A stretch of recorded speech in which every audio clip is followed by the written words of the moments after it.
ఇది ఏ సినిమా కాదు, ఇది ఏ డ్రామా కాదు, ఇది మన సమాజానికి అద్దం పట్టే సజీవ వాస్తవం. ఇది ఆ తల్లి, 9 నెలలు గర్భంలో మోసిన తల్లి. ఇది ఆ తండ్రి, తన యౌవనాన్ని, శక్తిని, నిద్రను త్యాగం చేసిన తండ్రి. కానీ ఈరోజు అదే సంతానం చేతుల్లో, వీధిలో ఎవరూ తోడు లేకుండా వదిలేబడ్డారు. తల్లిదండ్రులు నిశ్శబ్దంగా చూస్తూ మిగిలిపోయారు. ఇది కేవలం ఒక సంఘటన కాదు, మన అందరికీ వేసిన ఒక ప్రశ్న. ఓ ముస్లిములారా, ఇక్కడ మీ బాధ్యత రెండింతలు. మొదటిది, మీరు స్వయంగా ఇలాంటి గుండెను కంపించే పాపం నుండి దూరంగా ఉండాలి. రెండవది, ఎక్కడైనా ఎవరో తమ తల్లిదండ్రులపై ఇలా అన్యాయం చేస్తుంటే మీరు దాన్ని ఆపడానికి ప్రయత్నించాలి.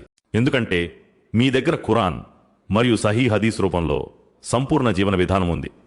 అల్లాహ్ ఖురాన్లో ఇలా అంటాడు, నీ ప్రభువు ఆజ్ఞ ఏమిటంటే ఆయన తప్ప మరెవ్వరిని ఆరాధించవద్దు, తల్లిదండ్రులతో మంచిగా ప్రవర్తించండి.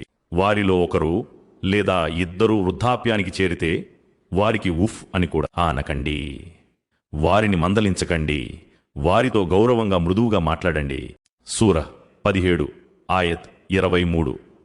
నబీ సల్లల్లాహు అలైహి వసల్లం అన్నారు, తండ్రి సంతృప్తిలోనే అల్లాహ్ సంతృప్తి ఉంది, తండ్రి అసంతృప్తిలోనే అల్లాహ్ అసంతృప్తి ఉంది.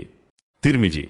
మన స్నేహితులతో ఎంత మృదువుగా మాట్లాడతాం, ఎంత ప్రేమగా నవ్వుతాం, వారితో సలహా తీసుకుంటాం, వారి మనసు బాధపడకుండా ఉండేందుకు మన స్వరాన్ని కూడా మార్చుకుంటాం. మన పిల్లలతో అయితే ప్రేమ, మృదుత్వం, సహనం, ఓర్పు అన్నీ చూపిస్తాం. అయితే ఆలోచించండి, స్నేహితులకు, పిల్లలకు చూపించే ఆ మృదుత్వం మన తల్లిదండ్రులకు చూపిస్తున్నామా?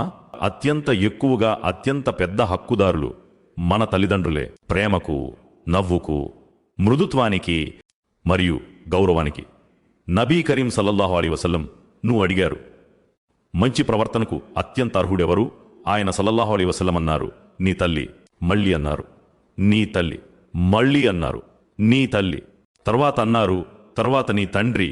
సహీహ్ బుఖారి. అందుకే నబీ సల్లల్లాహు అలైహి వసల్లం మహాపాపాలను ప్రస్తావిస్తూ షిర్క్ తరువాత వెంటనే తల్లిదండ్రుల అవిధేయతను పేర్కొన్నారు. సహీహ్ బుఖారి. మరియు నబీ సల్లల్లాహు అలైహి వసల్లం ఇలా కూడా అన్నారు, స్వర్గం తల్లి పాదాల క్రింద ఉంది మరియు తండ్రి స్వర్గద్వారం. సహీహ్ హదీస్. చివరగా ఒకటే మాట, మీ తల్లిదండ్రులను మీ తలపై కిరీటంలా చేసుకోండి, మీ కన్నులకు చల్లదనంగా చేసుకోండి, మీ హృదయానికి శాంతిగా చేసుకోండి. ఇప్పటికీ సమయం ఉంది, సావధానపడండి, తిరిగి రండి, మీ తల్లిదండ్రుల చేతిని పట్టుకోండి. ఎందుకంటే తల్లి పాదాల క్రింద స్వర్గం ఉంది, తండ్రి స్వర్గద్వారం.